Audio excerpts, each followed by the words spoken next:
자, 시편 6편부터 오늘 10편까지 함께 공부하도록 하겠습니다. 시편은 이스라엘의 찬송이라고 생각하면 됩니다. 이스라엘 민족의 찬송이다. 그래서 그들의 모든 악기를 통해서 그리고 우리와는 좀 음률이 다르더라도 어떻게 이렇게 긴 것을 찬송으로 부를 수 있을까 이렇게 생각할지는 모르겠지만 이스라엘 백성들에겐 또 특별한 그들의 음률과 그런 것이 있는가 봅니다. 6장 소개에서 다윗의 시 영장으로 현악 스미닛에 맞춘 노래. 스미닛이라는 것은 현악기라는 뜻이죠. 그래서 한 옥타브 이렇게 맞춰가면서 현악기로 연주를 하면서 거기에 맞춰서 이 찬양을 하나님께 올렸다 이런 뜻입니다. 여호와여 주의 분으로 나를 견책하지 마옵시며 주의 진노로 나를 징계하지 마옵소서. 여호와여 내가 수척하였사오니 긍휼히 여기소서. 여호와여 나의 뼈가 떨리오니 나를 고치소서. 지금 다윗이 어떤 상황에서 이런 찬양을 주께 드렸는지 모르겠습니다만 지금 자기 영혼의 고통을 호소하는 거거든요. 1절과 2절에는 주의 분으로 나를 견책하지 말아달라. 주의 진노하심으로 나를 견책하지 말아달라. 내가 수척하고 니 긍휼히 여겨달라. 여호와여 나의 뼈가 떨리오니. 그러니까 이것은 몸에 어떤 특별한 어떤 뭔가의 어떤 엄습하고 있는 것을 느끼고 있는 상황이거든요. 근데 나의 영혼도 심히 떨리나이다. 여호와여 어느 때까지니까 이렇게 하소연을 합니다. 그러니까 지금 무엇인가 어떤 대적에 의해서 자기가 압박을 받고 견디지 못하는 어쩌면 인생의 죽음 앞에 고통받는 그런 심령으로 하나님께 부르짖는 것이 아닌가 그렇게 생각하게 됩니다. 여호와여 돌아와 나의 영혼을 건지시며 주의 인자하심을 인하여 나를 구원하소서. 나의 돌아오라는 거죠. 여호와여 돌아와 나의 영혼을 고치시며. 근데 사람의 영혼을 고치실 수 있는 분은 오직 예수 그리스도거든요. 1절부터 3절까지는 그 영혼이 심히 떨린다. 그러니까 죽음 앞에 서 있는 자기의 상황을 주께 구하고 있는 것이고요. 여호와여 내게 돌아오라는 이것은 그분이 내 영혼을 건지시고 나를 구원할 수 있는 분. 그러니까 우리가 이 여호와라는 이 단어에 대한 여호와는 무슨 뜻인가? 여호와가 우리와 어떤 관계인가? 이런 것을 좀 이 여호와라는 야훼라는 것은 하나님이라는 단어와는 또 달라요.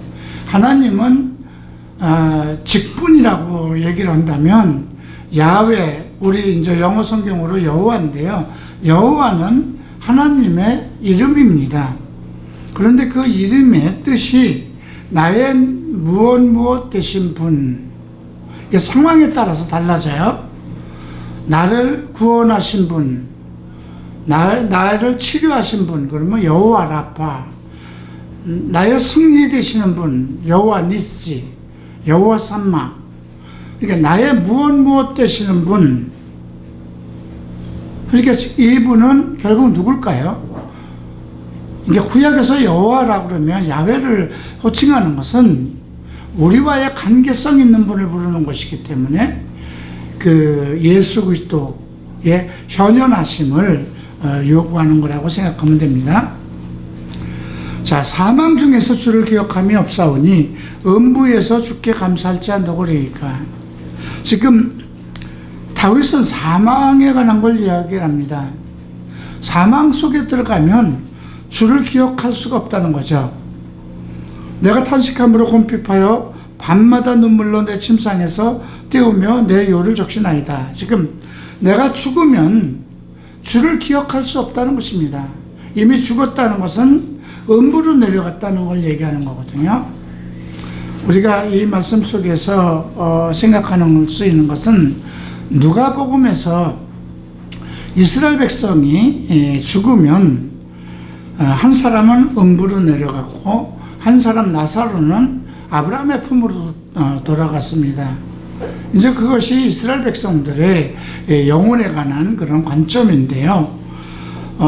사망 중에서 주를 기억할 사람이 없다. 그러니까 사망 속으로 들어가면 주와의 관계를 가질 수 없다는 것을 지금 전제하고 있는 것입니다. 음부에서 주께 감사할 자가 누굽니까? 이미 지옥에 날아간 자가, 음부는 지옥을 얘기하는 거죠. 수월이고 수월이라는 그 지옥을 얘기하는 것인데, 음부에서 주께 감사할 자가 어디 있습니까? 이미 그는 심판을 받아서 지옥에 내려간 자이기 때문에 주께 감사할 수가 없습니다. 주와의 관계는 끝난 것입니다. 그렇기 때문에 여호와로의 이름을 부르는 것입니다. 나의 무엇 못되신 분, 나를 구속하실 수 있는 분. 그 4절에서 여호와여 돌아와 나의 영혼을 건지시며 주의 인자하심을 인하여 나를 구원하소서. 구원이라는 이거는 구속을 얘기하는 것입니다.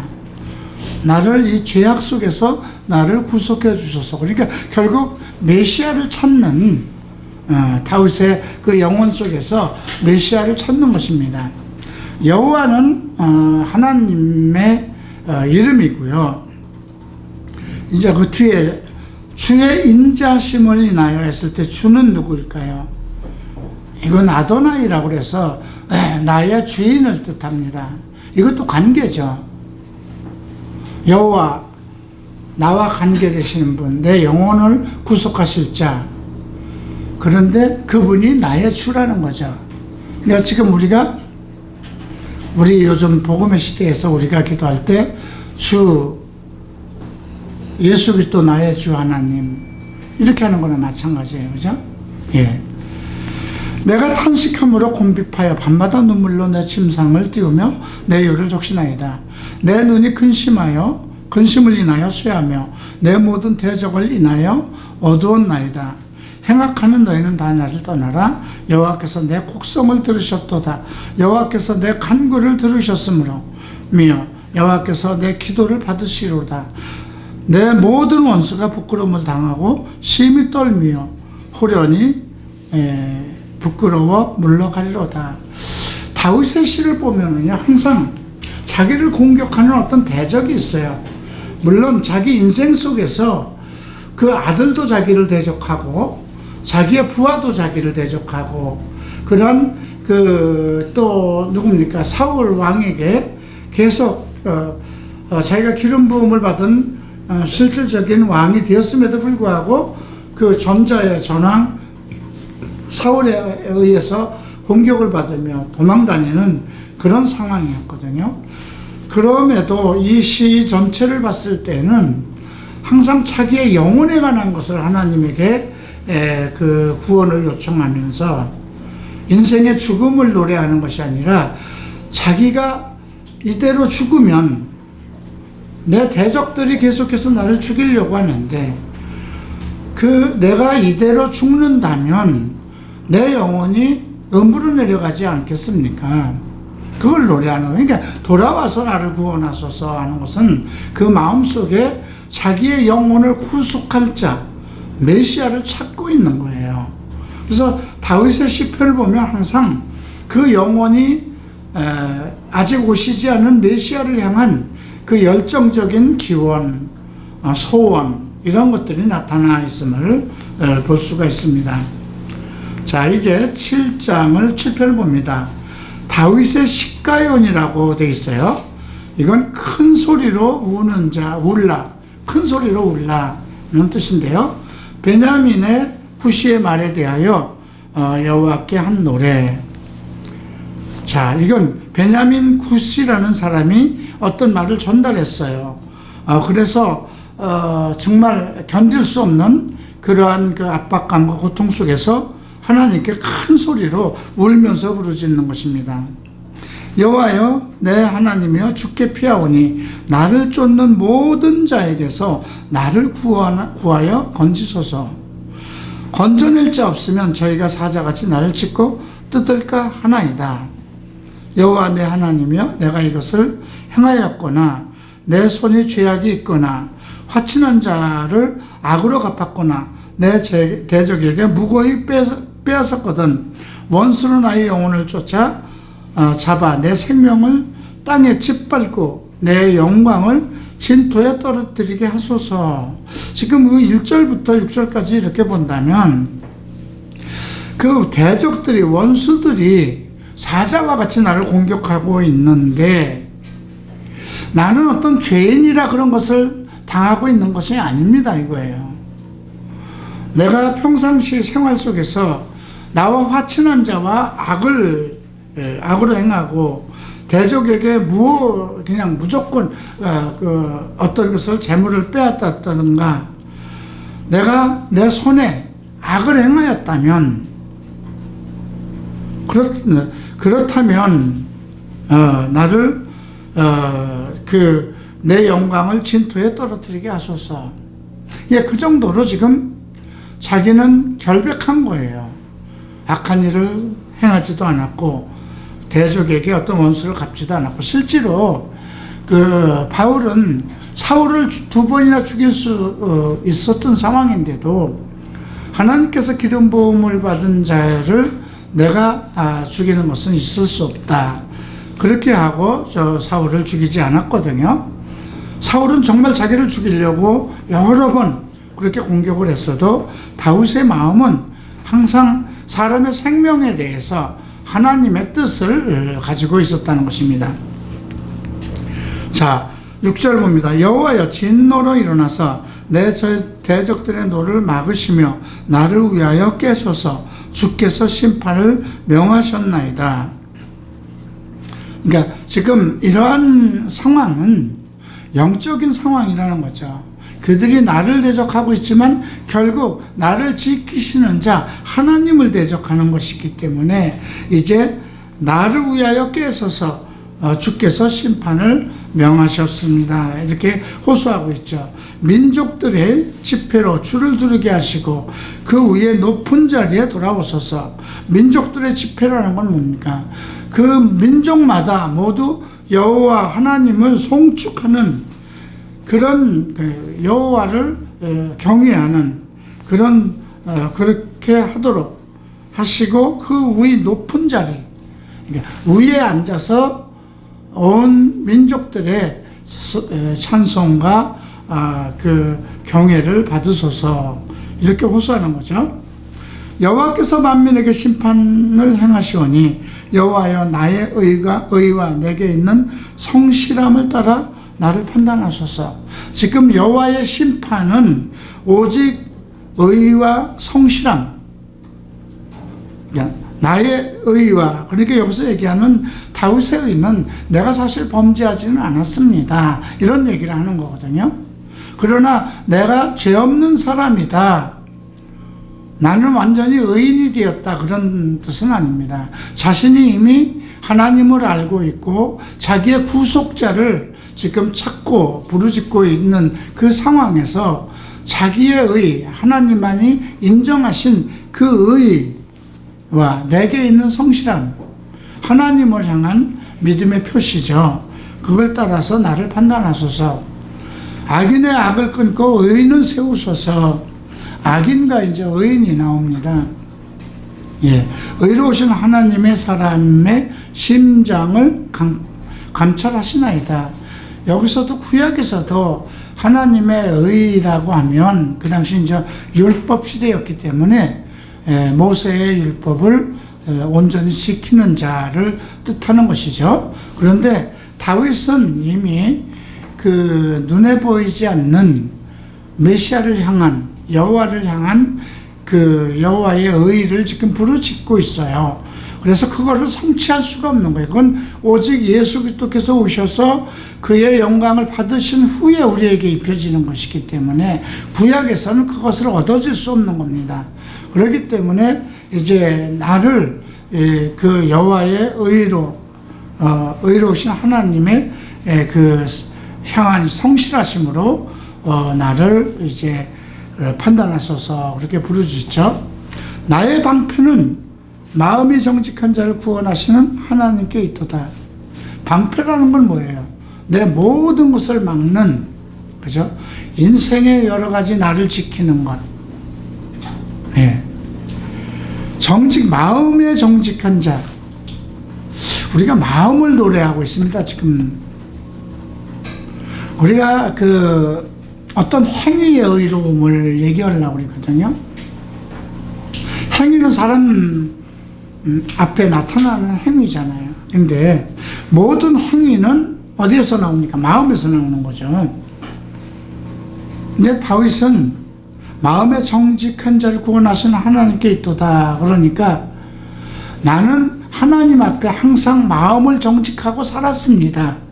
그렇기 때문에 그것이 나를 대적에게서 지키는 방패입니다. 이겁니다. 그러니까 우리가 이런 하나님께 이런 기도를 할 수가 있어야 돼요. 네. 내 마음이 항상 정직합니다. 내가 어떤 고난을 받을 때, 누구에게 핍박을 받을 때 나는 마음이 정직합니다. 이런 고백을 할 수 있어야죠. 하나님은 의로우신 재판장이시며 매일 분노하시는 하나님입니다. 매일 분노하시는 하나님이라고 그랬습니다. 왜 그럴까요? 이 세상은 악으로 가득 찼기 때문에 그렇죠. 사람이 회개치 아니하면 저가 칼을 가르신다. 여기서 칼을 갖는다는 건 날카롭게 아주 뾰족하게 간다는 뜻입니다. 그 활을 이미 당기어 예비하였도다. 활은 하나의 심판, 판단을 뜻하는 것인데요. 사람이 자기의 잘못에 대한 회개를 하지 않으면 하나님은 매일같이 분노하시고 칼을 가르신다. 죽일 기계를 또한 예비하시며 그 만든 살은 화전이로다. 여기서 화전이라는 건 뭘까요? 미사일과 같이 완전히 정확하고 미사일과 같은 것이라 피할 수 없다는 것입니다. 예, 우리가 그 전신갑주 에베소서 6장에서도 그 화전에 대한 얘기, 불화전에 대한 것이 나오죠. 그래서 죽일 기계 또한 예배하시며 나를 어떻게 하면 죽일까? 그게 전쟁일까? 질병일까? 예, 어떤 것이든 하나님께서는 악인에 대한 마음이 정직하지 못한 자, 성실하지 못한 자에게 항상 그 죽임을 심판하실 것을 전제하고 있다는 것입니다. 악인의 죄악을 해산하며 자네를 잉태하여 계율을 하도다. 악인이 죄악을 해산한다고 그랬어요. 이건 악인이라는 건 마음에 악한 걸 얘기하는 거거든요. 마음이 악한 자는 죄악을 낳으며, 우리가 창세기 4장에서도 이 말씀과 같은 것을 찾을 수 있죠. 가인에게 하신 말씀이거든요. 예, 내가 선을 베풀지 않으면 죄가 문 앞에 엎드린다는 거죠. 내가 행하는 모든 일에 죄가 항상 다니는 모든 길에 너의 인생에 죄가 엎드릴 수밖에 없다. 죄가 나타날 수밖에 없다는 것이죠. 선을 행하지 않는다면, 그러니까 악인의 죄악을 해산한다. 자네를 잉태하여, 그 자네라는 건 아주 극양무독한 거죠. 잉태하여 계율을 낳는도다.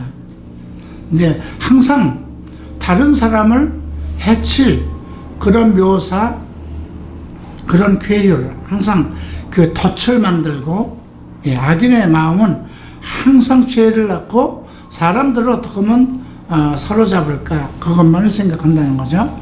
저가 웅덩이를 파 만듦이요 제가 만든 함정에 빠졌도다. 예레미야는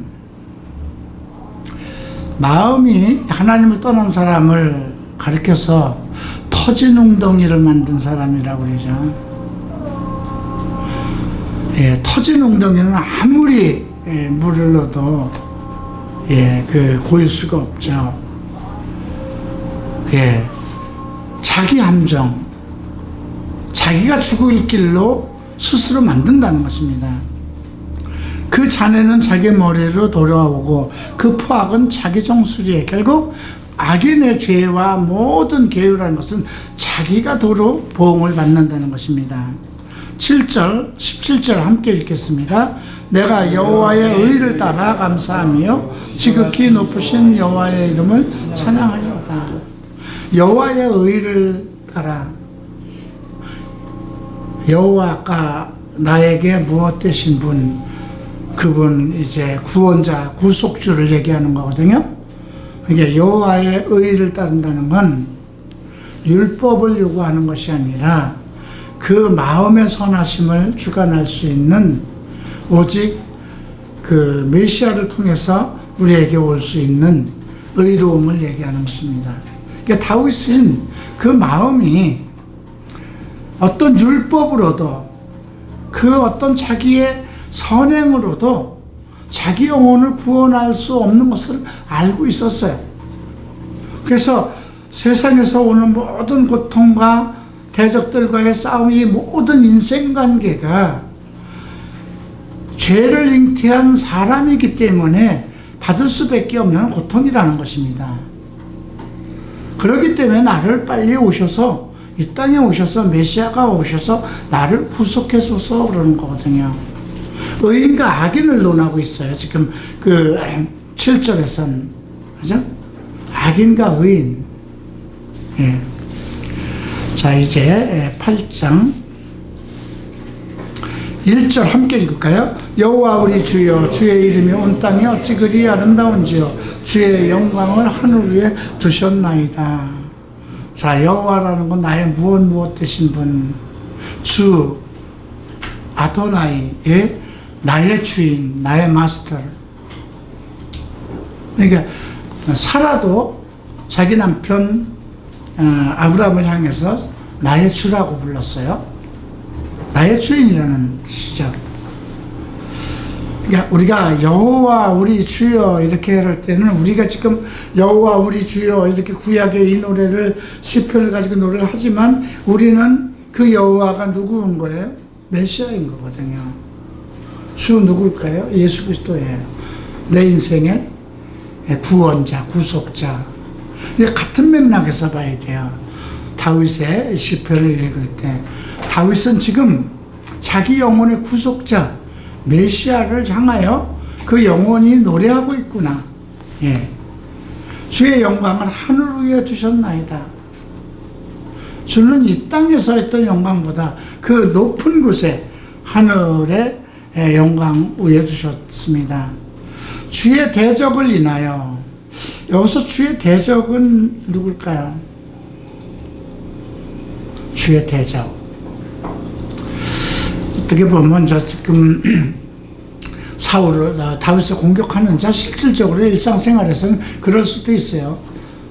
그렇지만 주의 대적, 뭔가 하나님을 대적하는 자, 그 마음이 악인이 돼서 하나님을 두려워하지 않고 대적하는 그 어떤 영적인 존재들을 알고 있는 거예요.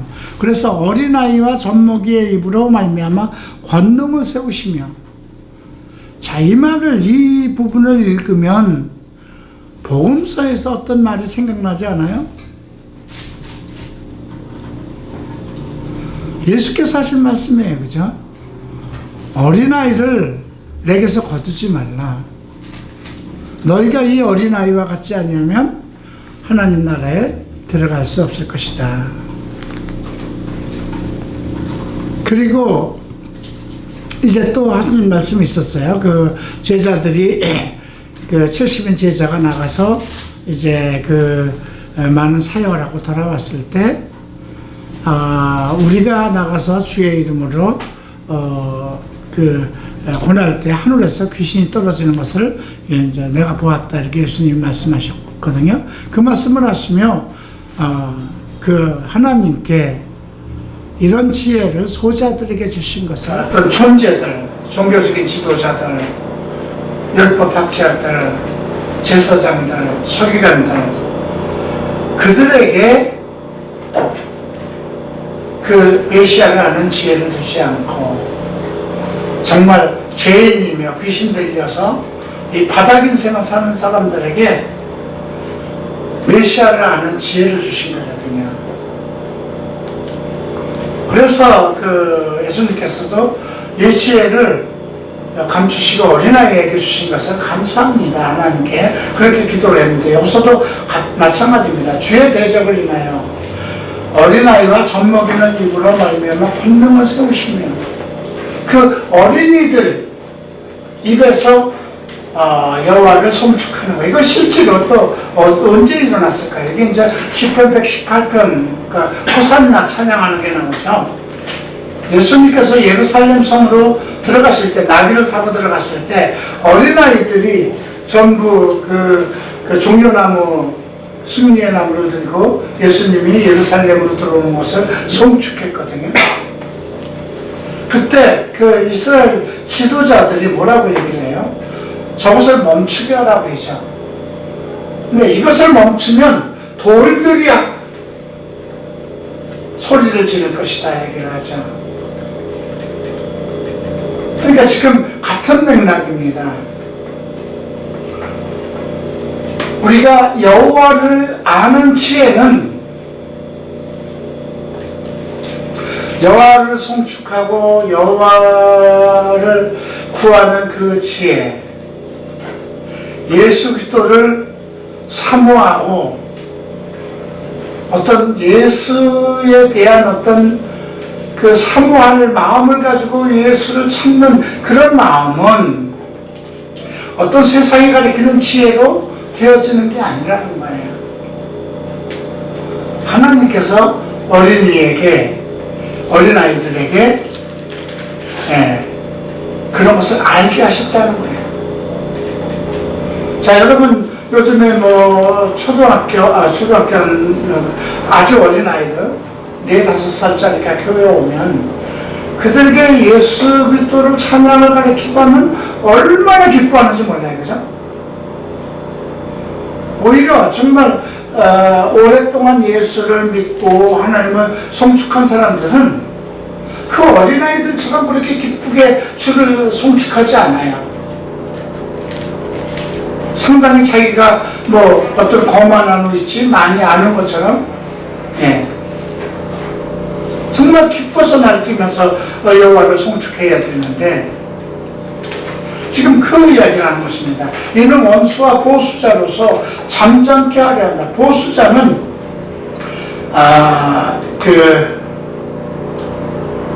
나의 가까운 사람으로서 나를 대적하는 자 이렇게 생각하면 돼요. 자기 아들이 자기를 배반했죠.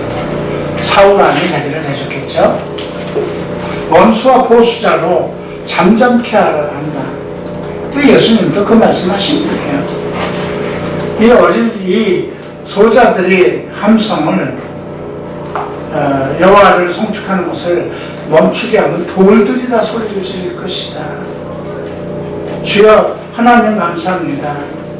이 지혜를 지혜자들에게 주지 않고 어린아이들에게 주신 것을 감사합니다.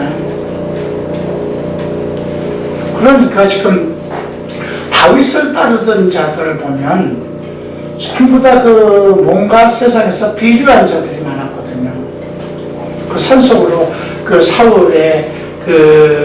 사울이 계속해서 다윗을 죽이려고 공격할 때 계속 그 나발의 그 집까지 가서 양식을 구하려고 했을 때 그때 산속에 피해 다니던 그 사람들이 전부 다 누구였냐면 세상에서는 비류라고 하는 사람들, 건달들이었어요. 그죠?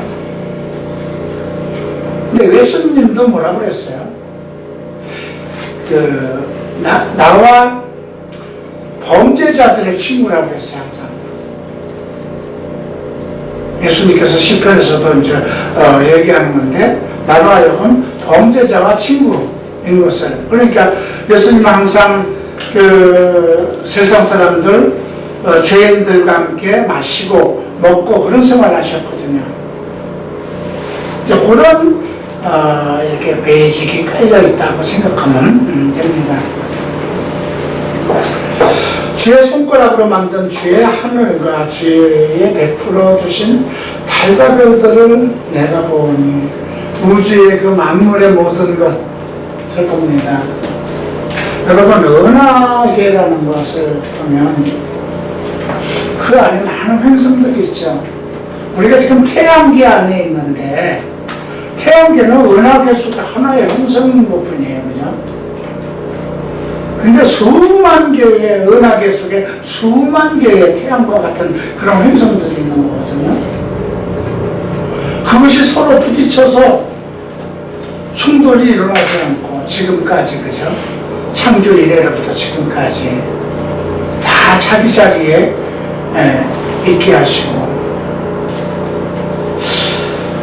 그래서 주의 손가락으로 만드신 하늘과 주의 베풀어 주신 달과 별들을 내가 보니, 이게 시적이지만 다윗은 아마 그 당시에도 그 하늘에 있는 모든 은하나 그 은하계를 보면서도 와, 이것은 오직 하나님만이 하실 수 있는 것이다.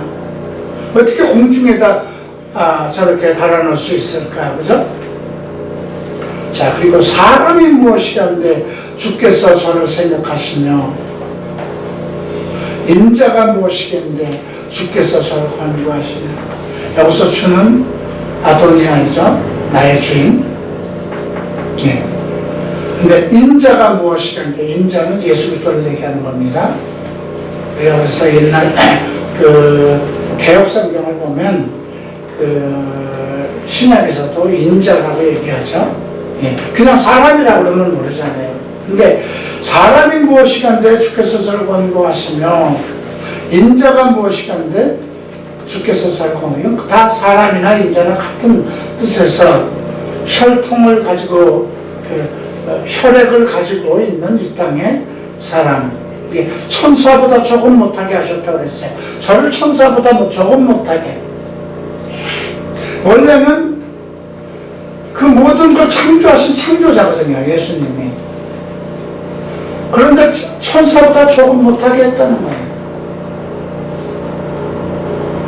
그러니까 천사는 시간과 공간을 초월해서 움직일 수 있잖아요, 그죠?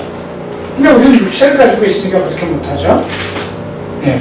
인자가 무엇이긴데 저를 권고하시나이까, 저를 천사보다 조금 못하게 하시고 영화와 존귀로 관을 세우셨나이다. 천사보다 조금 못한 사람으로, 혈육을 가진 사람으로 창조하셨는데 영화와 존귀로 관을 세우셨다는 것입니다. 결국은 천사보다 조금 못했지만 하나님으로부터의 받는 영광은 천사 위에 있습니다. 이겁니다. 주의 손으로 만드신 것을 다스리게 하시며, 그죠? 통치, 지배입니다. 창세기 1장에서도 나오죠. 아담을 창조하신 후에 에덴 동산을 다스리게 하셨다는 거죠. 만물을 그 발 아래 두셨으니, 만물을 그 발 아래 뒀다는 성경 구절 우리가 그 신약에서도 좀 나오지 않나요? 바울이 얘기한 건데, 고린도전서 15장을 좀 볼까요?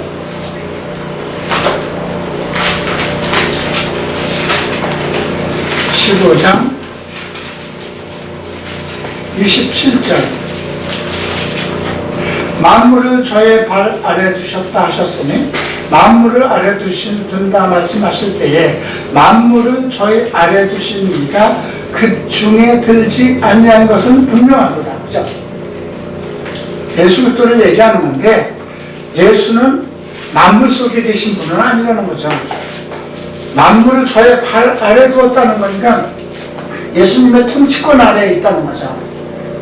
그러면 예수님은 그 만물 속에 속한 분은 아니라는 거죠. 네. 28절 보면, 만물을 저에게 복종하게 하신 때에는 아들 자신도 그때의 만물을 자기에게 복종하신 이에게 복종케 되리니, 이는 하나님의 만유의 주로서 만유 안에 계시려 함이라. 자, 만물을 예수께 완전히, 지금 우리가 보면 만물이 아직 이 세상 천지 모든 것이 예수님의 통제 속에 들어가 있지 않아요. 그죠? 아직도 주를 다 대적하잖아요. 이 지금 모든 사람들이 하나님을 대적하잖아요. 예수를 대적하는 사람이 많잖아요. 또 이 말씀을 보고 에베소서를 봅니다.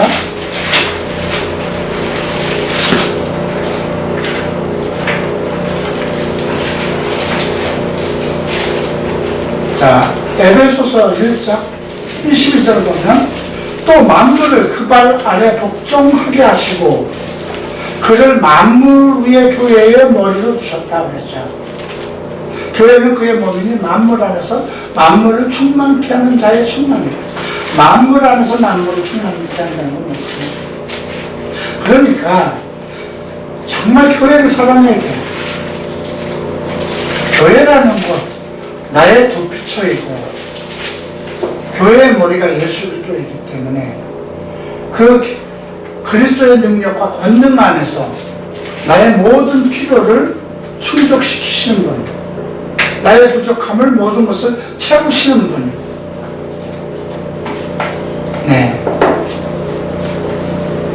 다시 시편 8편으로 들어갑니다. 자, 곧 모든 우양과 들짐승이며, 이거는 창세기 21장에서 만든, 그죠? 창조하신 것, 모든 생물들, 공중의 새와 바다의 어족과 해를 다니는 것입니다. 그런 것들을 예수님 발 앞에 통치, 권세에 두었다는 것입니다. 그러니까 지금 이거는 창세기 1장에서 나오는 아이디어예요. 그죠? 왜냐하면 창세기 1장을 보면 1장 1절에서 태초에 하나님이 천지를 창조하시니라 나오고, 그 후에 쭉 나오면 이제 바다의 해로 같은 것이 나오죠. 그죠? 그 바다가 나오잖아요. 그 다음에 이제 그 빛이 있고 다 그렇지만 이제 이 땅을 창조하신 것들이 나와요. 그리고 이제 21절에 생물을 창조하신 것이 나와요. 그렇기 때문에 지금 여기에 보면 모든 그 만물을 그 발에 두셨으니 우양과 들짐승이며 공중의 새와 바다의 어족과 해로 바닷길을 다니는 모든 것들, 그런 것들을 그리스도의 지배 아래 두셨다는 겁니다. 여호와 우리 주여, 주의 이름이 온 땅에 어찌 그리 아름다운지요. 이것은 이 땅의 왕으로 계신 예수 그리스도를 성축하고 있는 것입니다. 다윗이 예수 그리스도를 보지 못했어도 인자라는 것을 생각하고 있잖아요. 그죠? 그러니까 이 모든 것은 성령의 영감을 통해서 인간의 생각을, 지혜를 벗어나서 메시아를 생각하고 메시아를 바라는 그 마음에서 쓴 메시아의 시라고 생각하면 됩니다. 자, 이제 9편입니다.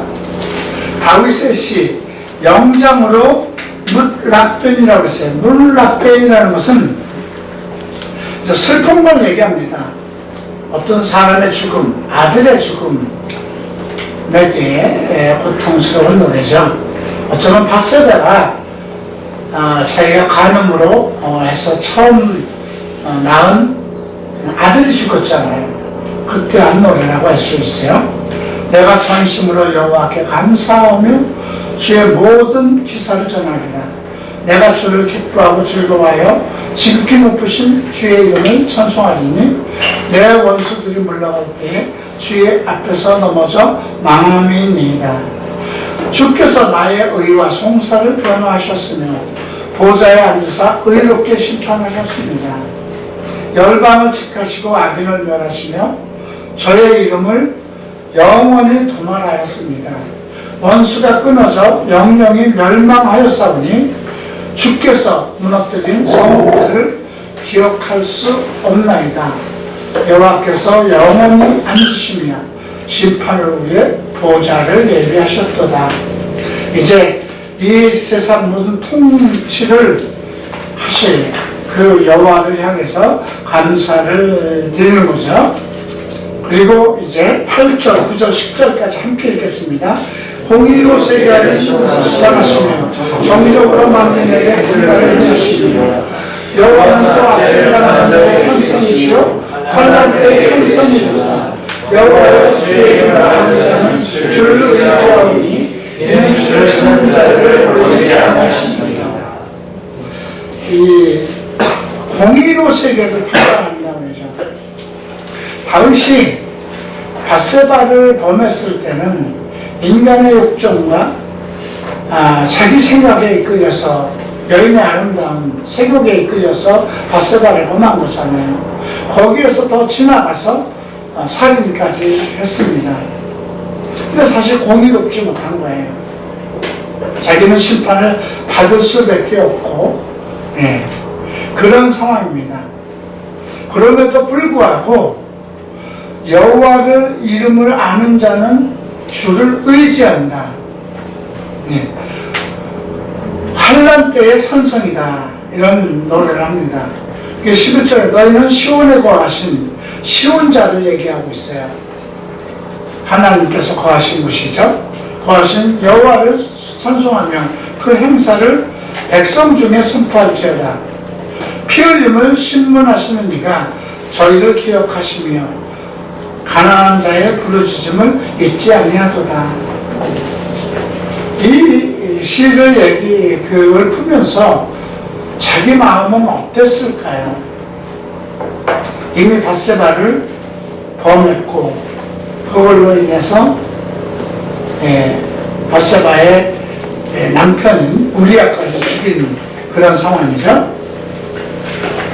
피 흘림을 신문하시는 이가 저를 기억하신다.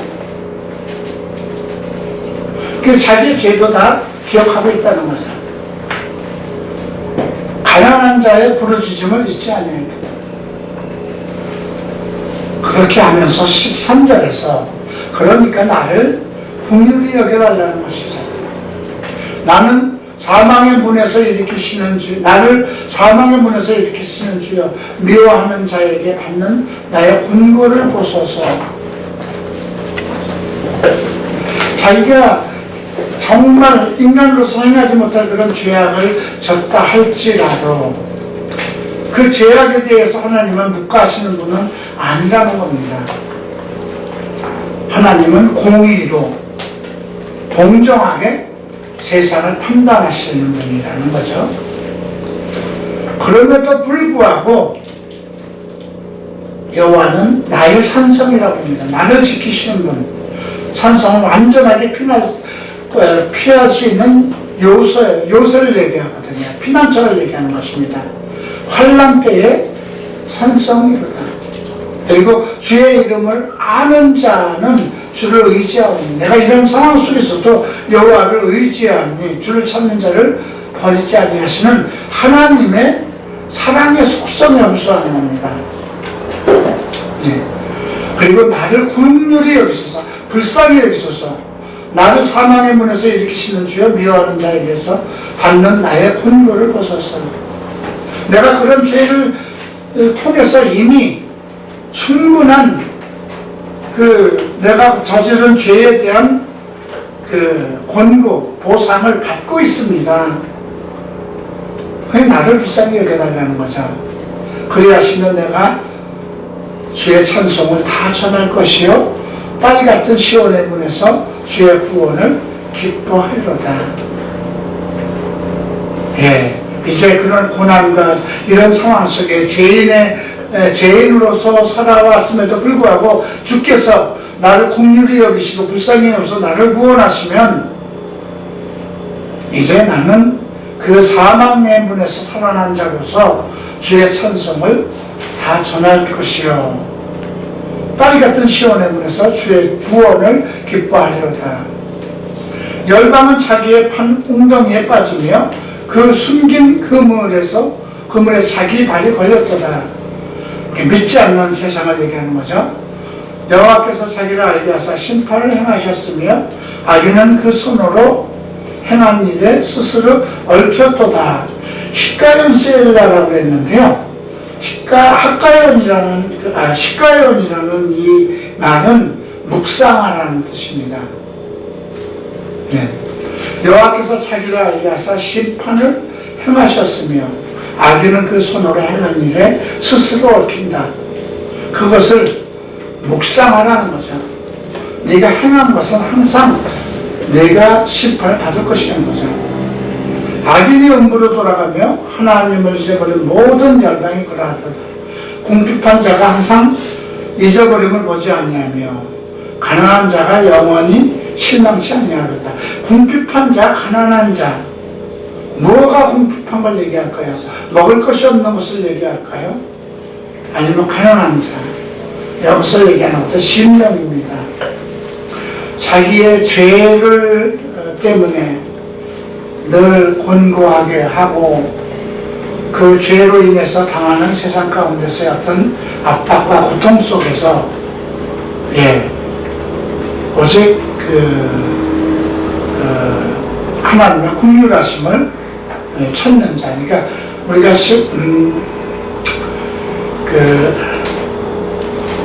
팔복에서도 심령이 가는 자는 복이 있나니 이렇게 얘기를 하고 있죠. 자, 여호와여 일어나사 인생으로 승리를 얻지 못하게 하시며, 인생으로 승리를 얻지 못하게 한다는 건 인생이 아무리 무엇을 한다고 해도 인생의 죄악에서 벗어날 수 없다는 것입니다. 열방으로 죄의 목전에 심판을 받게 하소서. 하나님을 찾지 않는 모든 사람들은 죄의 길로 갈 수밖에 없다는 거죠. 여호와여 저희로 두렵게 하시며 열방으로 자기는 인생뿐인 줄 알게 하소서. 세상 모든 사람들이 우리는 인생이다, 죽을 수밖에 없고 죄 속에서 살 수밖에 없는 인생이라는 것을 스스로 알게 해달라는 거죠. 근데 자기도 똑같았어요. 자기도 그런 죄악 속에서. 그러나 그럼에도 불구하고 자기는 주의 이름을 찾고 또 여호와께 나가 기도하고 여호와를 송축하고 심령이 모든 것을 다 높아진 것을 내려놓고 다시 주 앞에 나가는 그런 자신의 노래를 읊은 겁니다. 자, 이제 10장 10편을 봅니다. 여호와여 어찌하여 멀리 서시며 어찌하여 환난 때에 숨으십니까? 악한 자가 교만하여 가련한 자애들 심히 궁박하오니 저희로 자기 베푼 꾀에 빠지게 하소서. 악인은 그 마음의 소욕을 자랑하며 탐리하는 자는 여호와를 배반하여 멸시하는, 탐리는 이익을 탐하는 자죠. 악인은 그 마음의 소욕을 자랑한다. 마음의 소욕이 뭘까요? 명예, 재물, 아니면 욕정, 그저 마음 속에서 일어나는 것, 그걸 자랑한다는 거죠. 우리가 예수를 안 믿을 때 자기의 어떤 그 명예를 위한 투쟁, 자기 욕정으로 정말 많은 어떤 즐거움을 하는 그런 것들을 자랑스럽게 남들에게 얘기하고, 악인은 그 교만한 얼굴로 말하기를 여호와께서 이를 감찰치 아니하신다. 하나님은 내 죄 같은 거 감찰하고 있지 않다, 이렇게 보는 거죠. 그 모든 사상에 하나님이 없다. 모든 사상이 뭡니까? 생각, 철학, 교육. 이 세상에 하나님은 없다 이거예요. 저의 길은 언제든지 견고하고 주의 심판은 높아서 저의 알력이 미치지 못하오니 저는 그 모든 대적을 멸시하며 그 마음에 이르기를, 교만함이죠. 나는 요동치 아니하며 대대로 혼란을 당치하는 것이다. 하나님을 믿지 않고 부귀영화를 누르는 사람들이 이런 마음이죠. 나는 감히 누가 나를, 내가 이 재물과 이 명예를 가지고 있는 한 누가 나를 대적할까? 우리가 그 재벌들이나 정치인들 우리 몰락하는 걸 이렇게 한번 보세요. 그죠? 그들이 마음에서 일어나는 어떤 욕정과 소욕, 그것을 가지고 하나님에게 교만한, 하나님이 나를 뭐 심판하실 것인가? 그런 건 생각지도 안 하고 있는 거죠. 그들이 알고 있는 모든 사상 속에, 모든 생각과 모든 철학과 학문 속에 하나님이 없다는 것입니다. 그들은 그렇게 하나님은 없다는 결론을 가지고 있는 거예요. 그렇기 때문에 그 마음 속에서 어떤 상황 속에도 대대로 환난을 당치 않는 것이다. 그 입에는 저주와 괴울과 포악이 충만하며 혀 밑에는 잔해와 죄악이 있나이다. 그들의 삶의 모든 언행 속에 죄가 함께하고 있는 것을 얘기한 것이고요. 저가 향천유벽한 것은 아주 은밀한 것, 아무도 침범할 수 없는 자기의 어떤 요새 같은 것, 자기의 평안을 누릴 수 있는 최고의 궁전 같은 곳, 향천유벽한 곳에 앉으며 그 은밀한 곳에서 무지한 자를 죽이며 그 눈은 외로운 자를 엿보나이다. 은밀한 곳에서 무지한 자를 죽이며, 죄 없는 사람, 자기를 비방한다든가 뭐 그런 자들을 죽이고, 그 눈은 외로운 자를 엿보는, 외로운 자를 엿보는 이유가 뭘까요? 자기가 취하려고 그러는 거죠. 사자가 그 구렬에 엎드림 같이 저가 은밀한 곳에 엎드려 가련한 자를 잡으려고 기다리며 자기 그물에 끌어 가련한 자를 잡나이다. 어떤 괴울과 어떤 것에서 가난한 자들을 다 과부들의 그 어떤 돈을 칼취하며, 복음서에서도 예수님께서 말씀하시죠. 장자에 앉지 마라 그러죠. 저들은 과부의 것을 삼키는 자라, 이렇게 말씀하셨죠. 저가 굽풀에 엎드리니 그 강포로 인하여 외로운 자가 넘어지나이다. 저의 마음에 이르기를 하나님을 잊으셨고 그 얼굴을 가리우셨으니 영원히 보지 아니하리라 하나이다. 하나님은 잊었다는 거죠. 이게 지금 예수님이 십자가에 못 박힐 때도 이런 이야기가 나옵니다. 과연 네가 하나님의 아들이거든 하나님께 기도해서 지금 천사를 내려보내서 우리를 구원하게 하라, 이렇게 이제 세상 사람들이 얘기하거든요. 그러니까 이미 하나님께 버림을 받았다. 하나님이 이제 그 얼굴을 가리고 있었으니 영원히 보지 않을 것이다. 여호와여 일어나소서 하나님의 손을 드시옵소서 가난한 자를 잊지 마옵소서. 여기서 가난한 자는 어떤 세상에 큰 욕심을 부리지 않고 하루하루 살아가기를 원하며 의롭고 순수한 마음으로, 정직한 마음으로 살아가는 자들, 순수한 자들을 얘기하는 거죠. 어찌하여 악인이 하나님을 멸시하며 그 마음에 이르기를 주는 감찰치 아니하리라. 감찰이라는 건 감독하고 그것을 지켜보지 아니하는 한다는 뜻이죠. 그러나 주께서는 보셨나이다. 자네와 원한을 감찰하시고 주의 손으로 갚으려 하시오니 의로운 자가 주를 의지하였나이다. 주는 벌써부터 고아를 도우시는 자입니다. 고아는 아무도 돌볼 사람이 없는 거죠. 외로운 자가 주를 의지하고, 외롭다는 것은 누구와 동행할 사람이 없는 사람을 얘기하는 것입니다.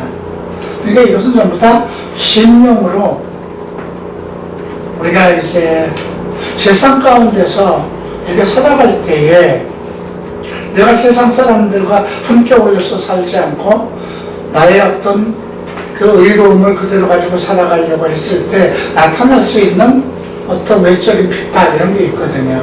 뭐 한국 같은 데서는 그런 게 없지만 종교적으로 핍박을 받는 뭐 중국이라든가 이런 데 가서 그리스도인이 살고자 했을 때 상당히 쉽지 않은 거거든요.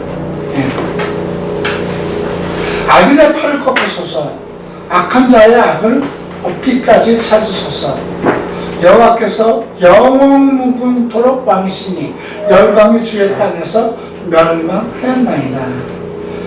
여호와께서는 왕이라고 합니다. 네. 여호와여 주는 겸손한 자의 소원을 들으셨으니 저희 마음을 예비하시며 귀를 기울여 들으시고, 소자들이, 가난한 자들이 그 심령으로 가난하여 자기의 영혼의 궁핍함을 주께 아뢰었고 오직 여호와의 오심을 고대하는 그런 심령들이죠. 고아와 압박당하는 자를 위하여. 예수님도 이제 돌아가시면서 그 이제 요한복음 14장에서 하신 말씀인데요. 내가 너희를 고아와 같이 내어버려 두지 않는다 그랬어요. 그래서 누구를 보내신다고 그랬어요? 너희를 돕는 보혜사 성령을 보내신다는 거죠. 네. 고아와 압박당하는 자를 위하여 심판하사 세상에 속한 자로 다시는 위협지 못하게 하시리로다. 이것도 메시아를 고대하는 노래입니다. 빨리 오셔서 정말 세상 가운데서 정말 간신히 목숨을 부지하고 오직 여호와를 의지하고 살아가는 그 영혼들을 지켜주시고, 예. 그래서 주는 겸손한 자의 소원을 들으셨으니 저희 마음을 예비하시며, 마음의 문제가 나옵니다. 마음이 약한 자, 마음이 겸손한 자, 나는 어디에 속하는가를 봐야 돼요. 나의 의를 나타내고 나의 행함을 가지고 자랑하는 자는 이미 그가 예수 안에 있다 하더라도, 예, 그는 마음이 교만한 자거든요. 그럼 어떤 위치에 있으면서도 주 여호와 앞에 낮은 자세로 나는 아이입니다. 어린아이입니다. 나는 주 없이는 살아갈 수 없습니다. 나의 영혼이 항상 사탄들이 나를 괴롭히고 세상 사람들이 나를 공격합니다. 그러니까 고아와 같고 과부와 같고 하니 내 영혼을 지키소서. 오직 여호와는 나의 산성, 나의 피할 요새이고 나의 시온, 나를 지키시는 보호자입니다. 그런 그 기도가 지금 여러분들 심령 가운데서 나와야 돼요. 이게 지금 다윗이 심령 가운데서 나온 시거든요. 그걸 기록해서 이제 시편으로 해서 그 성전에서 이제 그 현악기나 이런 것에 맞춰서 하나님께 성축하고 노래한 것이거든요. 심령의 노래. 그래서 우리가 찬송을 할 때 이렇게 보면 참 이 노래를 작곡한 사람이나 이 곡을 붙인 사람은 참 심령이 상당히 맑고 깨끗한 사람인 것을 알 수 있구나, 이런 걸 볼 수 있어요.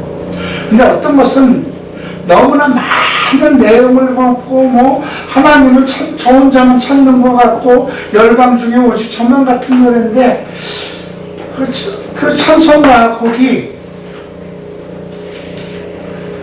여호와를 송축하는 것이 아니라 성도들을 가르치려고 하는 그런 노래들이 있어요. 그리고 자기의 무엇을 주장하려고 하는 그건 찬송이 아니에요. 우리가 특별히 워십송은 찬양 리더가 나타나서는 안 돼요. 찬양 리더는 그 회중들로 하여금 오직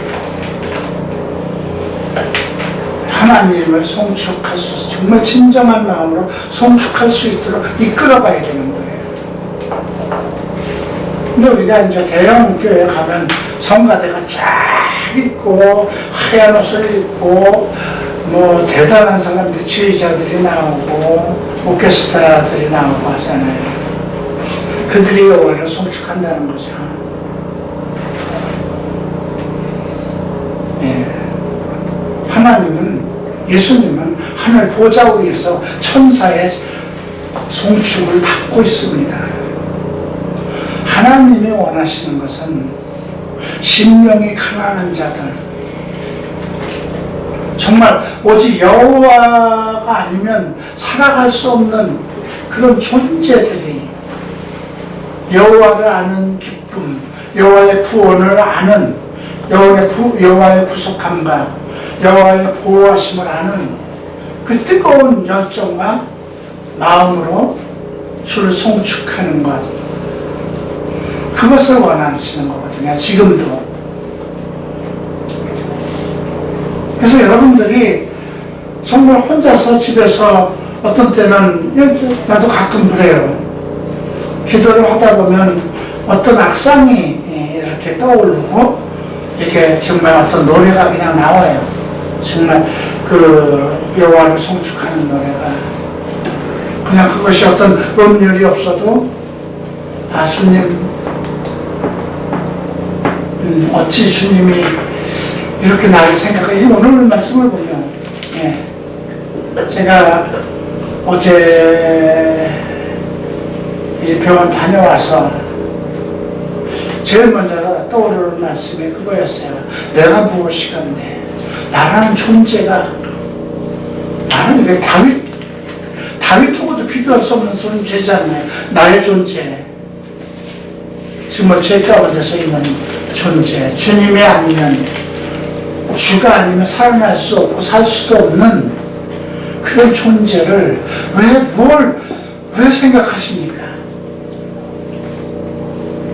내가 아무리 죽게, 내가 아직은 할 일이 있습니다. 아직 조금 더 있었으면 좋겠습니다. 아직 우리 아이들은 철모르고 이 교회는 아직 내가 조금 필요합니다. 이렇게 아무리 기도했다고 하더라도 그거는 어떻게 보면 주께서 볼 때 나의 욕심일 수도 있어요. 하나님은 자기의 계획이 다 있어요. 그래서 나를 드러내실 때에는 하나님이 다른 계획이 또 있는 거거든요. 그럼에도 불구하고, 예, 내가 구구하게 하나님에게 어떤 나를 치료하셔서 내 생명을 연장해 주셔서 감히 그런 기도를 하지 않았어요. 주가 합담하실 때, 주께서 보시기에 합담하실 때에 내 숨을 거두소서. 내 숨이 살아있는 동안 원수들이 손을 대지 못하게 하소서. 원수가 누굴까요? 나를 대적하는 자가 무엇일까요? 나를 넘어뜨리려고 하는 그것이 누굴까요? 그래서 사탄의 올무에서 나를 지키소서, 내 생각을 지키소서, 내 마음을 지키소서, 재물에 연연하지 않게 하소서. 어떤 것에 세상의 유혹에 빠지지 않게 하소서. 그런 것들이 다 나를 넘어뜨리고, 예, 하나님께 나가지 못하도록 지금까지 한 일들을 다 무효로 만들 수 있는 그런 것이기 때문에 내 숨이 있는 동안 오직 여호와를 송축하게 하소서. 내 입이 살아있는 동안 오직 여호와의 성경에 기록하신 복음을 전파하게 하소서. 선포하게 하소서. 내가 죽으면, 오늘 그런 말씀도 나와요. 사망 중에서 주를 존중할 분이 어디 있겠습니까? 그죠? 내가 죽어서 음부로 들어가서 사탄의 권세 속에 있으면 주와의 단절된 거잖아요. 그죠? 근데 오늘 다윗의 시가 아주 상당히 메시아도 없는 그 시점에서 자기를 구속할 자를, 그분이 계시다는 걸 아는 거예요. 그의 영혼이. 나의 주, 나의 아도니아, 나의 야훼, 나의 구속자 되신 분, 나의 승리자 되신 분, 나를 위해서 모든 것을 준비하시는 여호와 이레. 그래서 이런 시를 우리가 충분히 읽고 이해하면서 나는 어떻게 주께 기도할 것인가. 내 기도는 본문에 이렇게 써서 정말 기도하는 것처럼 미사벽을 써서 할 것이 아니라, 근데 예수께서 그걸 금하셨어요. 서기관들처럼 율법학자들처럼 길게 기도하지 말라고 하죠. 사람들 앞에서 나발불지 말라고 그러죠. 너의 기도를 골방에 가서 너를 주관하시는, 내 심령을 주관하시는 주께 기도드리라는 거죠. 다윗의 시는 전부 그런 상황에서 만들어진 것입니다. 그래서 이 모든 우리의 오늘 읽고 하는 그런 걸 통해서 하나님은 공의로 심판하시는 거구나. 사람이 무엇을 행했든지 간에, 어떤 교만함을 가졌든지 간에, 그가 행한 그런 행적과 나타남을 보시고 하는 것이 아니라 공의로, 하나님의 공의로, 의의 기준으로 심판을 하시고, 어떤 많은 지혜와 지식을 가지고 있다고 해도 그들을 높이는 것이 아니라 오직 어린아이라도 그 심령으로 주를 사모하는 자들, 그 심령으로 주의 필요를 바라는 그 심령들, 그들을 바라시고 그들의 기도를 들어주신다는 것. 그렇게 해서 여러분들 삶에서 그냥 솔직하게 기도하세요. 솔직하게 주님 도와주소서, 불쌍히 여겨주소서, 나는 죄인입니다. 주님, 그러나 내가 주를 사랑합니다. 주의 말씀 듣기를 사모하고 주를 찬양하기를 원하고, 내가 가진 모든 걸 들어서 주님을 성축하기를 원합니다. 내 영혼을 보호하소서, 내 혼이 다른 곳에 이끌리지 않도록 지켜주소서, 그 적들을 물리쳐 주소서, 그 더러운 곳에서 나를 정결케 하소서. 예수의 피가 항상 필요합니다. 이렇게 솔직한 기도가 있어야 될 것입니다. 기도합니다. 존귀하신 주님, 주의 이름을 성축합니다. 오늘 시편을 통해서 다윗이 인자 되신 예수 그리스도를 갈망하고 있었음을 볼 수 있었습니다. 그리고 대적들을 위해서 어린아이 젖먹이의 입을 통해서 하나님을 송축하고 아는 그 권능을 세우셨다는 깨달음을 가졌습니다. 세상으로 배우고 세상에서 주는 어떤 위치와 권세로서 하나님을 아는 것이 아니라 낮아지고 가난하고 외로움 속에서 오직 여호와의 보호하심과 구속하심을 원하는 그 심령 속에 하나님이 자기를 나타내시고 자기의 영광을 보이신다는 것을 깨닫게 하였습니다. 우리의 삶이 다윗의 심령과 같게 하소서. 우리를 대적하고 있는 더러운 영들, 악한 것들, 세속적인 것들이 나와 하나님 사이를 막지 못하게 하소서. 우리는 주의 것입니다. 주께서 만드신 것입니다. 주의 어린 자들입니다.